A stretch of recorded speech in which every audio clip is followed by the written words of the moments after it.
오늘 보신 말씀은 신약성경 325면에 골로새서 1장 24절부터 2장 5절 말씀까지, 골로새서 1장 24절부터 2장 5절 말씀까지를 제가 한 절 읽고 여러분들 한 절 읽고 교독하며 읽도록 하겠습니다. 골로새서 1장 24절부터 2장 5절 말씀까지입니다.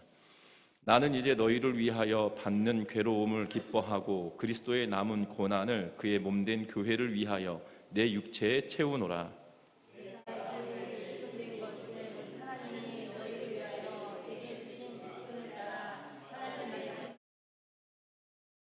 이 비밀은 만세와 만대로부터 감추어졌던 것인데 이제는 그의 성도들에게 나타났고, 하나님의 이로하여금 이 비밀의 영광이 이 땅 가운데 얼마나 풍성한지를 알게 하려 하시나, 이 비밀의 것이 그리스도시니 곧 영광의 상한이니라.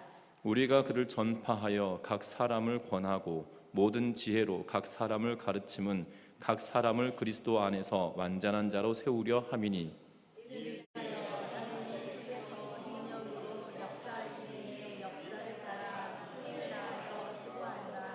내가 너희와 라오디게아에 있는 자들과 무릇 내 육신의 얼굴을 보지 못한 자들을 위하여 얼마나 힘쓰는지를 너희가 알기를 원하노니,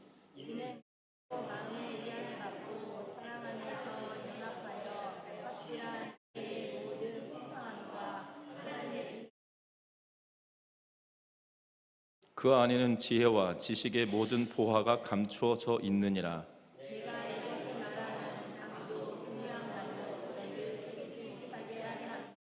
같이 읽습니다.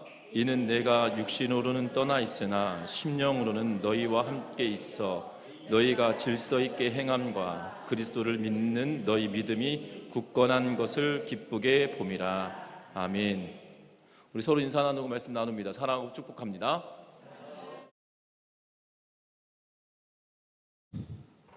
오후 시간 되니까 점심 먹고 막 졸리시지요? 저는 찬양하는데 갑자기 눈을 번쩍 떴습니다.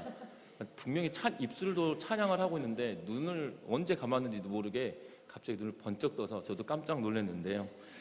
그러니까요. 왜 이렇게 눈이 갑자기 번쩍 뜰 때 내가 졸고 있었구나라고 왜 이렇게 인지하는지 그냥 그런 게 있습니다. 참 희한합니다. 하여튼간에 오늘 오후 예배 때 좀 졸릴 수도 있겠지만 그럼에도 불구하고 은혜 속에 하나님의 말씀 속에 은혜가 넘치는 그런 시간 되시기를 주의 이름 부탁드립니다. 특별히 오늘 말씀해 보면 세계적인 설교가인 매킨토시라고 하는 목사님이 계십니다. 매킨토시 목사님이 스코틀랜드에서 목회하고 있었는데요. 어느 날 친구가 방문을 했습니다. 그날 예배 때 한 장로님께서 기도를 인도하고 계시는데 이 매킨토시 목사님의 친구분도 유명한 이 신학자였는데요. 그 신학자가 이 장로님의 기도에 큰 감동을 받아서 매킨토시 목사님에게 이렇게 묻습니다. 오늘 기도한 장로님은 어떤 배경을 가졌는가라고 이렇게 묻습니다. 그랬더니 이 매킨토시 목사님이 이렇게 말합니다. 그 장로님은 직업이 구두 수선공인데 그 장로님은 날마다 냄새나는 남의 구두를 수선할 때 예수님의 신발이라고 생각하며 일하고 있다네 라고 이야기합니다. 그때 이 신학 박사였던 이 학자의 친구가 그 장로님의 기도가 왜 감동을 주는지를 깨닫게 되었다라고 말합니다. 이 장로님은 구두를 수선하는 것이 평생의 일이었고 또한 남의 신발을 수선하는 것이 쉬운 일이 아니었지만 구두 한 켤레 한 켤레를 대할 때마다 이것이 예수님의 신발이다. 그리고 하나님께서 맡겨주신 나를 부르신 소명이다라고 여기며 일을 했다라고 합니다. 분명한 것은 이 장로님의 모습을 통해서 보면 비록 어떻게 보면 세상의 가치로 보면 낮은 일이고 천한 일인 것처럼 비춰질 수 있지만 그럼에도 불구하고 그 일 하나하나를 대할 때마다 정말 하나님께서 나를 부르셨다, 이 일을 위하여 나를 택하셨다라는 소명의 의식을 가지고 이 일을 감당했다는 거죠. 특별히 오늘 본문의 내용은 사도 바울이 그가 무엇을 위해서 살아가고 있는가에 대한 이야기를 하고 있는 것을 보게 됩니다.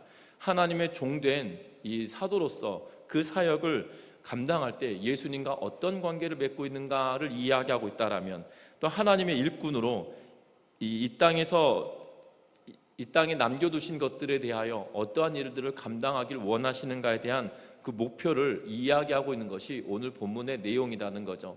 다시 말하면 바울 사도가 사도로서 내가 이 땅에서 무슨 일을 해야 하고 있고 해야 하는가를 이야기하고 있다라면 저와 여러분들은 어떻게 보면 사도가 아니거든요. 왜냐하면 사도는 예수님의 가르침을 직접적으로 받은 사람들, 그리고 예수님과 함께 동고동락했던 사람들, 또한 예수님의 가르침을 받은 사람들, 이를 의미하고 있거든요. 어떻게 보면 사도 바울은 예수님의 가르침을 직접적으로 받은 사람은 아닐 수 있으나 예수님께서 담메색 도상에서 예수님께서 그를 만나 주심으로 말미암아 그래서 만삭되지 못한 자 같은 나를 하나님께서 부르셔서 사도로 세웠다라고 이야기하는 것은, 다른 사도들은 예수님의 12제자들은 3년 동안 예수님과 동행하면서 가르침을 받았고, 또 다른 사도들은 예수님의 직접적인 가르침을 받았기 때문에 그렇게 말하지만, 바울은 만삭되지 못했다라는 표현을 쓰는 것은 예수님을 만나고 예수님의 가르침을 받았지만 그 짧은 순간이다라는 의미에, 그래서 내가 부족한 것이 많은 자다라는 의미로 말하고 있는 것을 보게 되죠. 그럼에도 불구하고 그 사도가 아닌 우리들은 그러면 오늘 본문을 읽을 때 도대체 무엇을 깨달아야 되겠느냐라는 겁니다. 비록 우리는 사도가 아니다 할지라도, 왜냐하면 지칭하는 단어 자체가 이 사도는 예수님의 가르침을 받은 자, 예수님과 동고동락하며 가르침을 받았던 사람들에 관한 이야기인데, 그 사도가 해야 될 일들이 지금 현재를 살아가는 우리들하고는 상관없을 수 있겠지만, 그러나 성경은 상관없는 이야기를 우리에게 하고 계신 것은 아니거든요. 그래서 저와 여러분들이 오늘 본문의 말씀을 통해서 현재를 살아가고 있는 우리는 그러면 무엇을 위해서 살아가야 될까를 찾아보는 그러한 복된 시간 되셨으면 합니다. 오늘 본문의 말씀 24절과 25절의 말씀을 다시 한번 같이 읽어보겠습니다. 같이 읽어봅니다. 나는 이제 너희를 위하여 받는 괴로움을 기뻐하고 그리스도의 남은 고난을 그의 몸된 교회를 위하여 내 육체에 채우노라. 내가 교회의 일꾼 된 것은 하나님이 너희를 위하여 내게 주신 직분을 따라 하나님의 말씀을 이루려 함이라. 아멘. 오늘 본문에 보면 24절에 뭐라고 이야기하냐면 독특한 표현을 쓰고 있습니다. 나는 이제 너희를 위하여 받는 괴로움을 기뻐한다. 너희를 위하여 받는 괴로움을 기뻐한다라고 말하면서 뒤에 뭐라고 이야기하냐면 그리스도의 남은 고난을 그의 몸된 교회를 위하여 내 육체에 채우노라. 다시 말하면 그리스도의 남은 고난이 내 육체에 채워지기를 원한다라는 표현을 쓰고 있다라는 사실이죠. 어떻게 보면 예수 그리스도께서 죽으심으로 인하여서 새 언약 백성인 교회가 세워지는 과정이 있었다라는 사실입니다. 예수님께서 십자가에 죽으시고 또한 부활하시고 승천하시지 않았다라면 이 땅의 교회는 존재하지 않았을 것입니다. 그런데 예수님께서 제자들에게 뭐라고 이야기하시냐면 예루살렘을 떠나지 말고 성령을 기다리라 라고 이야기하고, 제자들이 예수님의 말씀을 따라 예루살렘에 거하며 기도하며 기다렸더니 성령이 그들 가운데 임하게 되어지는 것을 보게 됩니다. 그러므로 말미암아 교회가 시작되었거든요. 다시 말하면 예수님께서 죽지 않으셨다라면, 예수님께서 또한 부활하지 않으셨다라면, 또한 예수님께서 승천하지 않으셨다라면 교회가 생겨나지 못했을 겁니다. 왜냐하면 예수님께서는 요한복음을 통해서 뭐라고 이야기했냐면 내가 가야 성령이 온다라고 말씀하셨기 때문이에요. 그러니까 예수님이 가시지 않았다라면, 하나님께로 가지 않으셨다라면 성령이 올 이유가 없거든요. 그런데 분명한 것은 예수님께 죽으심과 부활하심과 승천하심으로 말미암아 교회가 세워지기 시작했다는 겁니다. 그러면서 교회가 시작되었다라면 거기서 그친 것이 아니었습니다. 교회는, 이 땅에 남아있는 교회들은 예수 그리스도의 몸된 교회가 거룩하고 그리스도의 장성한 분량에 이르기까지 성장해 가야 되는 것이 우리의 할 일이었다는 거죠. 그런데 교회 공동체가 그들 안에서 어려움을 당하기도 하고 때로는 외부적인 어려움이 그들에게 오기도 하는 그러한 상황이 되어졌다는 거죠. 이 과정에서 겪는 고난을 두고 뭐라고 이야기하고 있냐면 그리스도의 남은 고난이다라는 표현을 쓰고 있어요. 다시 말하면 이 땅에 예수 그리스도께서 남겨두신 이 교회가 그리스도의 장성한 분량에 이르도록 성장해가는 과정 가운데 발생되어지는 모든 것이 바로 그리스도로 인하여 남은 고난인데 그것을 뭐 했다고요? 내 안에 채운다. 내가 그것을 내 육체에 채운다란 말은 내가 그 고난을 위하여 그리스도의 장성한 분량에 성장하게끔 나아가는데 그 고난이 당한 것을 함께 하기를 원한다라고 지금 이야기하고 있는 것을 보게 된다는 겁니다. 결론적으로 이 24절 말씀의 내용을 살펴본다라면 다른 것이 아니라 교회 공동체가 그리스도의 장성한 분량에 이르도록 성장해가는 과정 가운데 생겨나는 어려움과 고난과 때로는 시험이 있다 할지라도 그것을 넉넉하게 감당하며 나아가는 것이 성도들이 가져야 될 그러한 사역이다라는 사실들을 기억하는 우리 전미중앙교회 온 성도님들 되시기를 주의 이름으로 부탁드립니다. 어찌 보면 이게 괴로운 일일 수 있습니다. 힘든 일일 수 있습니다. 고린도후서 11장의 말씀을 통해서 보면 바울은 정말 모진 고난을 당하고 모진 고통을 당하거든요. 그런데 현대를 살아가는 우리들은 그런 모진 고난과 고통 속에 있지 않다 할지라도 예수 그리스도의 몸된 교회가 하나님께서 기뻐하시는 대로 성장해가고 나아가는 길에 있어서만큼은 어떤 일들이 벌어지느냐, 세상을 거스르며 살아가는 일이기에 분명한 것은 저항이 생기고 고난이 생기고 때로는 염려가 생기고 고통이 생길 수도 있다라는 사실입니다. 세상을 거스르기 때문에 생겨나는 일들이거든요. 세상의 가치와 예수 그리스도의 가치, 성경이 말하는 그 가치는 확연하게 다르기 때문이라는 겁니다. 그럼에도 불구하고 그것을 거슬러 올라가는 그러한 일들이기에 그 자체가 고난일 수밖에 없다는 거예요. 그럼에도 불구하고 그 고난을 이겨내며 견디며 그리스도 앞에 나아가며 힘있게 성장해가는 우리 전미중앙교회 온 성도님들 되시기를 주의 이름으로 부탁드립니다. 그러면서 바울 사도는 25절에 뭐라고 이야기했습니까?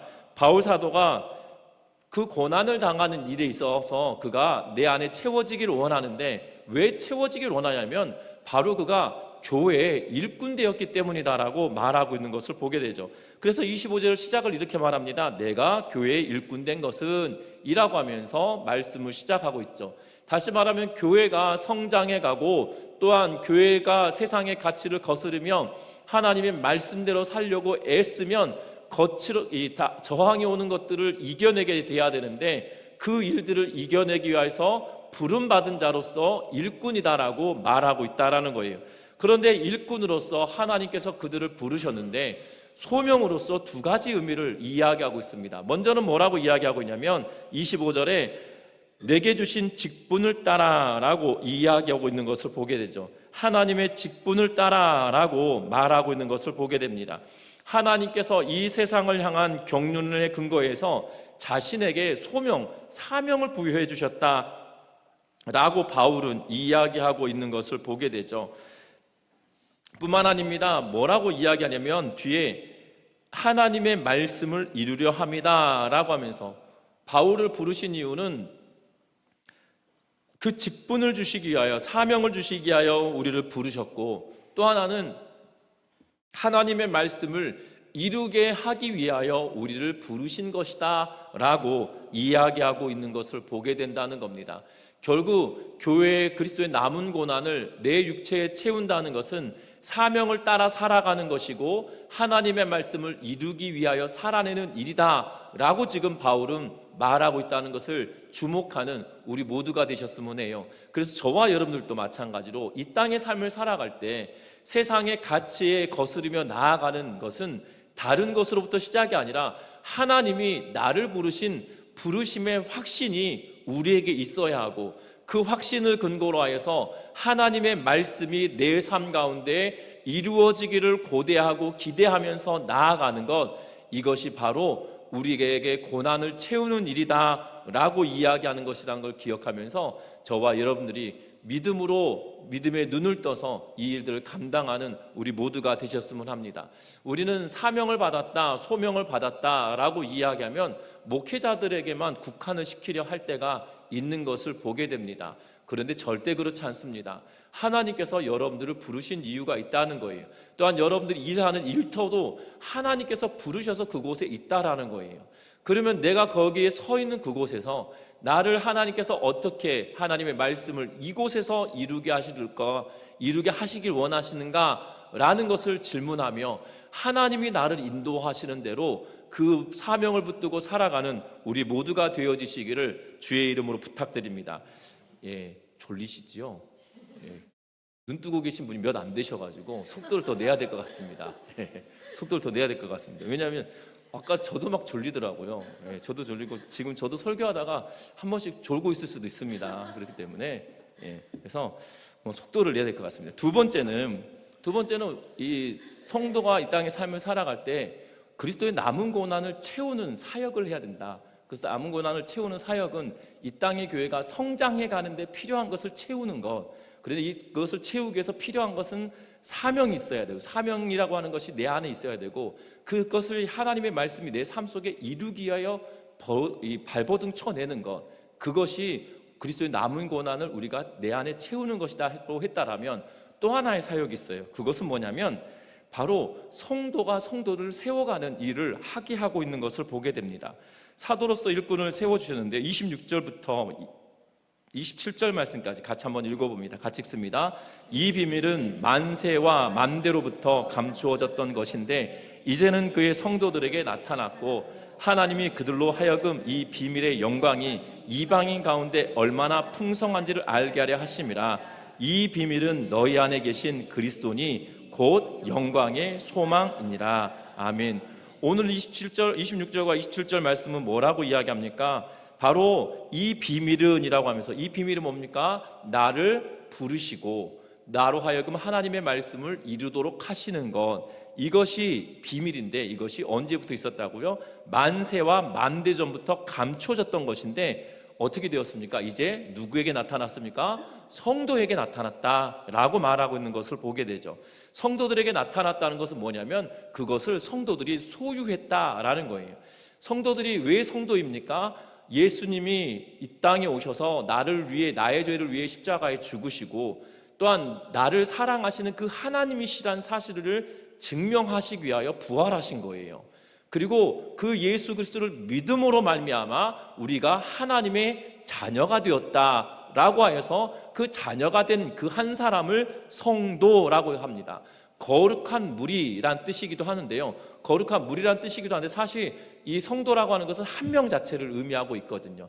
그러니까 신앙의 고백, 하나님께서 나를 사랑하셔서 독생하신 예수 그리스도를 나의 죄를 위하여 이 땅에 보내시고 죽이시고 부활시키시고 승천하셔서 나를 사랑하신다는 것을 확증하는, 그것을 믿는 그 사람을 성도라고 하는데 그 성도에게 나타났다는 거죠. 그런데 그것이 여기서 그치는 것은 아니라는 겁니다. 뭐라고 이야기하고 있냐면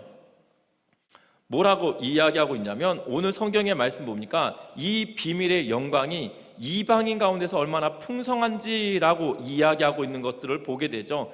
다시 말하면 이 구원의 계획은 그냥 우리들에게, 유대인들에게만 있었던 것이 아니라 이방인들에게까지도 다 전파되고 선포되어지기를, 또한 비유대인이었던 이들에게도 구원의 계획이 있음을 알게 하는 것이다라고 이야기하고 있을 뿐만 아니라 이 모든 과정이 바로 성도들을 위한, 성도들을 세우기 위한 일이다라고 말하죠. 그래서 28절에 뭐라고 이야기하냐면 우리가 그를 전파하여 각 사람을 권하고 모든 지혜로 각 사람을 가르침은 각 사람을 그리스도 안에서 완전한 자로 세우려 함이다라고 말하고 있는 것을 보게 됩니다.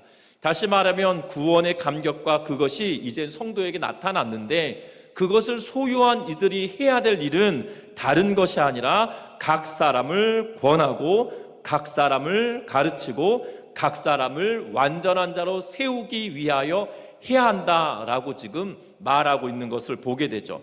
결국 온 교회가, 성도가 서로 권면하고 또한 성도가 서로 가르치고 성도가 서로 완전한 자로 세우기 위하여 애쓰는 일, 바로 이것이 우리가 해야 될 일이다라고 말씀하고 있다라는 사실입니다.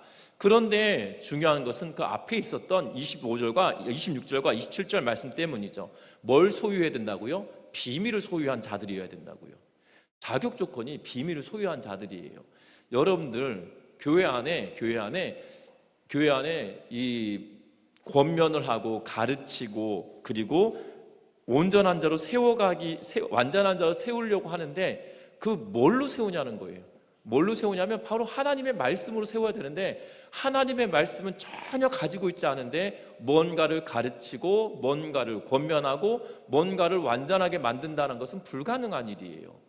그러다 보니까 현대를 살아가는 그리스도인들에게 있어서만큼 참으로 안타까운 건 뭐냐면 말씀을 제대로 소유하지 않고 하나님의 말씀을 풍성하게 소유하지 않은 상태에서 가르치려 하고 권하려 하고 완전한 자로 세우려고 하다 보니까 문제가 생겨나기 시작한 거죠.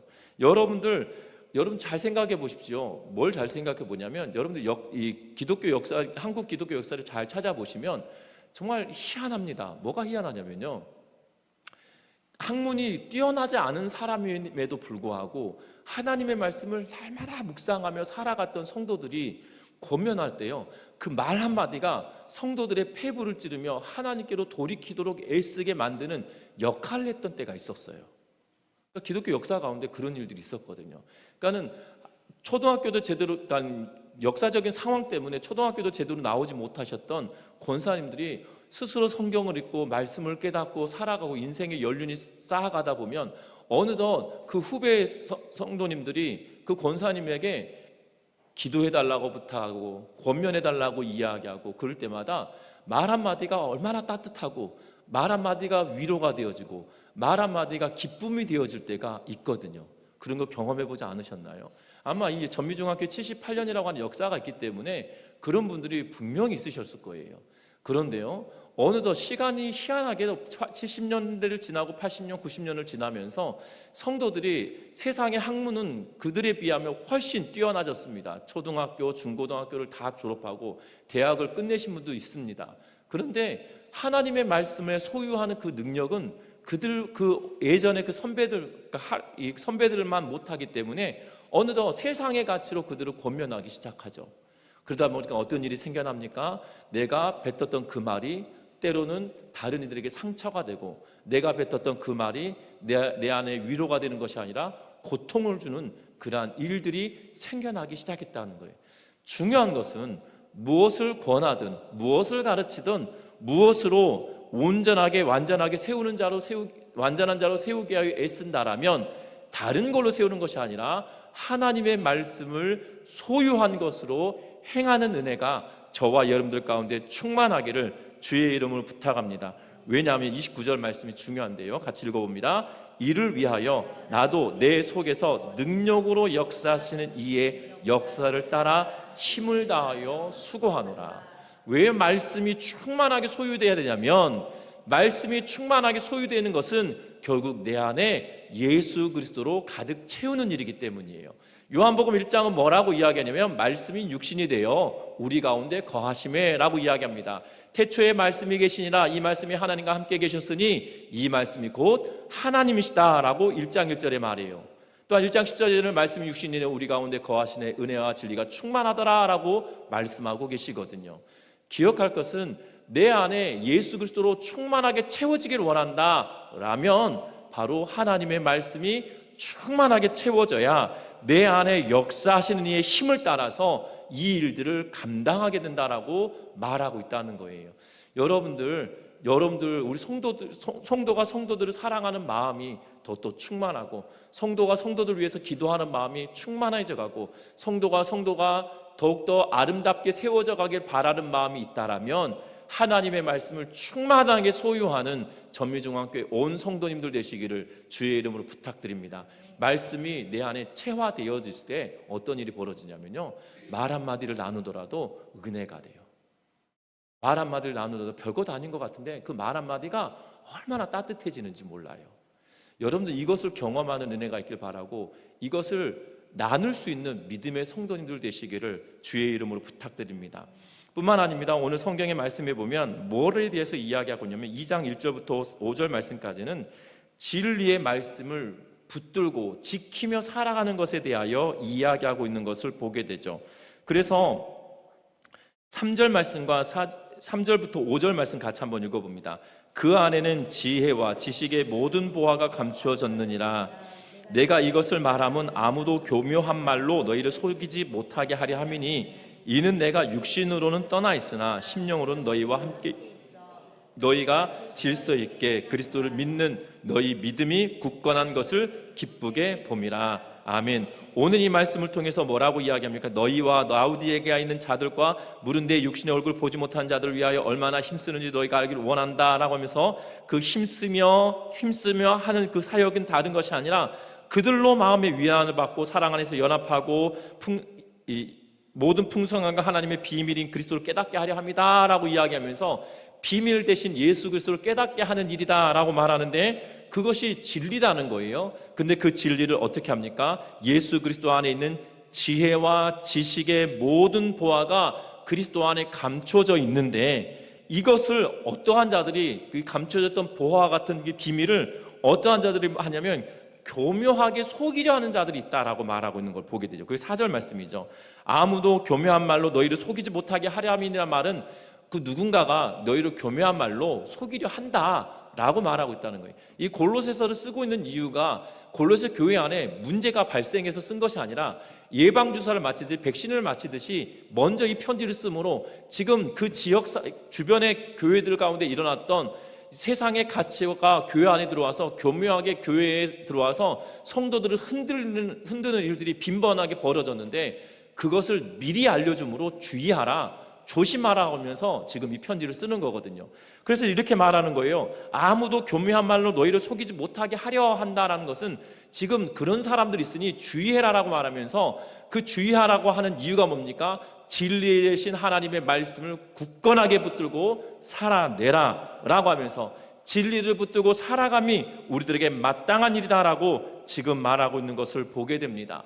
저와 여러분들도 마찬가지입니다. 하나님의 말씀이 진리다는 사실을 굳건하게 붙들고 그 말씀을 붙들고 살아내는 은혜가 저와 여러분들 가운데 충만하시기를 주의 이름으로 부탁합니다. 여러분들, 저희 어렸을 때 옛날 이야기 가운데 이런 일이 있었어요. 할머니 할아버지가 살고 계셨는데, 할아버지가 어느덧 이 나무를 하러 산으로 올라가다가 갑자기 배가 아파서 이 볼일을 우물가 개울가에다가 볼일을 봅니다. 근데 물이 흘러가면서 할아버지의 용변을 이 물이 가지고 내려간 거죠. 아래에서 빨래하다 할머니가 웬 된장이 내려오네 하면서 그것을 가져다가 된장국을 끓였다 그러면서 그 이야기를 하면서 이렇게 그런 이야기가 있었거든요. 분명한 것은 맛을 봐야 된장인지 똥인지 알지 않은 거 아니거든요. 중요한 것은요, 맛을 보지 않고도 된장인지 똥인지 알 수 있는 방법은 많이 봐야 되는 거잖아요. 그리고 많이 경험해 봐야 되는 거잖아요.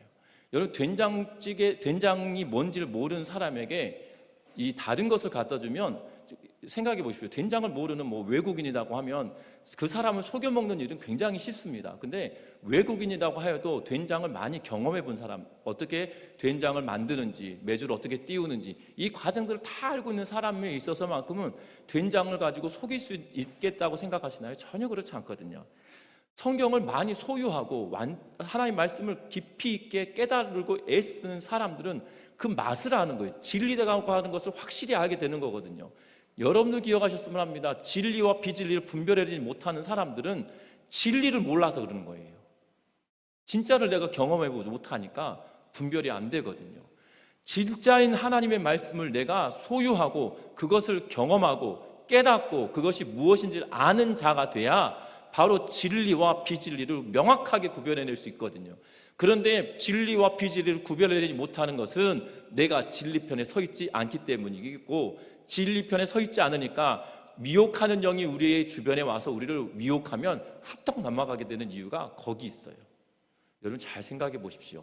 진리를 소유하는 것은 복된 일이에요. 그래서 여러분들에게 끊임없이 제가 여기 와서 이 전민중학교 와서 계속 성경 읽어야 된다, 성경 읽어야 된다 라고 말씀드린 이유는, 성경을 안 읽으면 진리를 내가 소유하지 못하니까 비진리가 우리에게 오면 그 구별해내지 못해요. 비진리가 우리에게 오면 구별해내지 못하니까 넘어지고 쓰러지고 지치고 그리고 이단으로 빠지기도 하고 하는 것들을 보게 되죠. 진리와 비진리는 명확하게 구별됩니다. 왜냐하면 진리 아닌 것이 이 땅에 설 수 없기 때문이죠. 말씀을 빗대어서 말씀이 말씀되게 하는 이유들이 있거든요. 그것을 찾아 나아가는 은혜가 있길 바랍니다. 그래서 진리를 소유하고 옹호하고 지키며 나아가는 우리 전미중학교의 온 성도님들 되시기를 주의 이름으로 부탁드립니다. 말씀을 맺으려고 합니다. 성도가 이 땅의 삶을 살아갈 때 필요한 것은 다른 것이 아닙니다. 바로 고난을 채우는 일이 성도들에게 필요한 거고, 여기서 고난을 채운다고 하니까 갑자기 목사님 왜 고난을 채운다고 하시지? 라고 생각이 드시는 분들은 아까 그때 조신 분들이에요. 고난을 채운 것은 교회가 든든하게 세워가는데, 세상의 가치를 거스르는데 생겨나는 이 저항되는 모든 것들을 고난이다라고 말씀을 드렸거든요. 말씀을 지키려고 살아가는 성도들이 당하는 그 삶의 어려움들을 고난이라고 하는데, 그 고난을 채우는 그 작업이 우리에게 필요하다. 또 하나는 성도가 성도를 세워가는 일이 필요한데, 뭘로 필요하냐? 각 사람을 권면하고 각 사람을 가르치고 각 사람을 완전한 자로 세워갈 때 필요로 하는 것은 내 안에 하나님의 말씀으로 충만하게 채워야 된다는 것. 충만하게 채워야 될 뿐만 아니라 이 충만하게 채워진 이 말씀으로 진리와 비진리를 구별하고 진리를 붙들고 옹호하며 살아내는 힘이 우리에게 있어야 된다라고 지금 말씀하고 있다는 걸 기억하면서 이 땅에 성도로서 온전하게 살아가는, 정말 사도는 무엇으로 사는가가 아니라 성도는 무엇을 위해 살아가는가라는 것을 기억하면서 이것을 위해 충성되게 감당하며 살아가는 우리 모두가 되시기를 주의 이름으로 부탁드립니다. 기도합니다.